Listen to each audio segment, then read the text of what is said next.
Tasty রান্না খেতে আমাদের প্রত্যেকেরই ভীষণ ভালো লাগে, কিন্তু রান্নাঘরে ঘন্টার পর ঘন্টা দাঁড়িয়ে থেকে রান্না করতে বেশিরভাগেরই একদম অপছন্দ।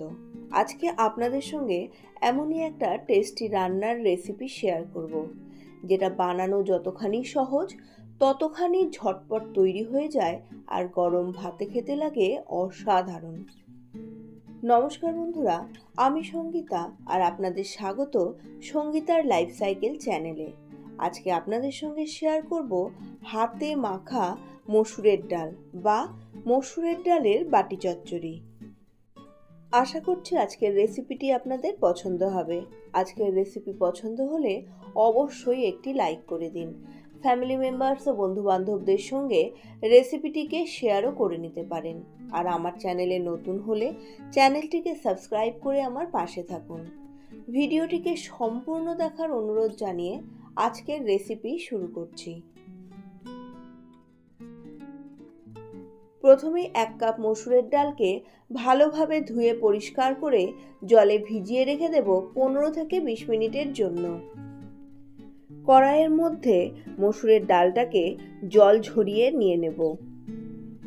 এরপর এই মসুরের ডালের মধ্যেই সমস্ত উপকরণগুলো একে একে দিয়ে দেব।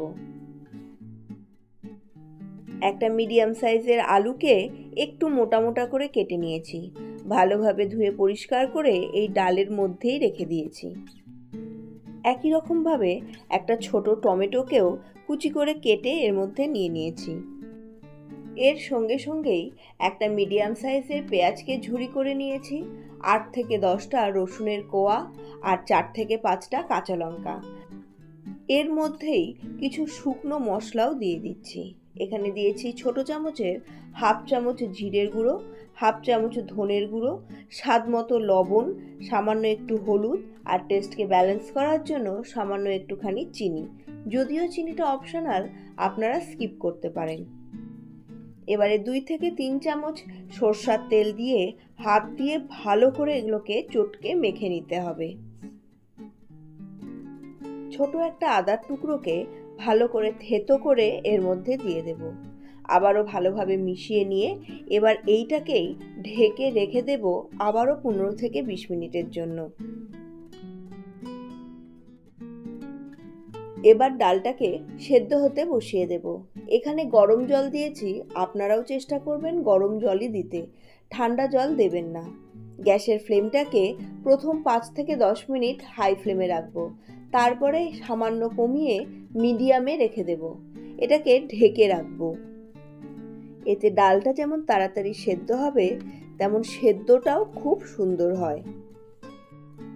বন্ধুরা, আপনারা কখনো মসুরের ডাল এইভাবে রান্না করে খেয়েছেন কিনা আমাকে কমেন্ট বক্সে অবশ্যই জানাবেন।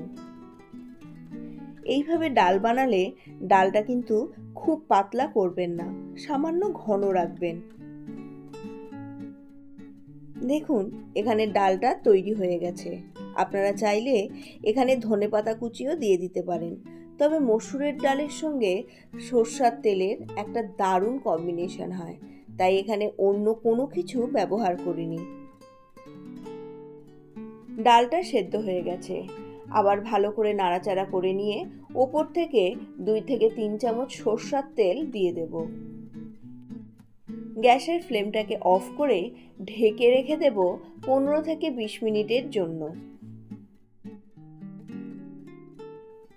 আজকের রেসিপি আপনাদের কেমন লাগলো আমাকে কমেন্ট বক্সে এসে অবশ্যই জানান।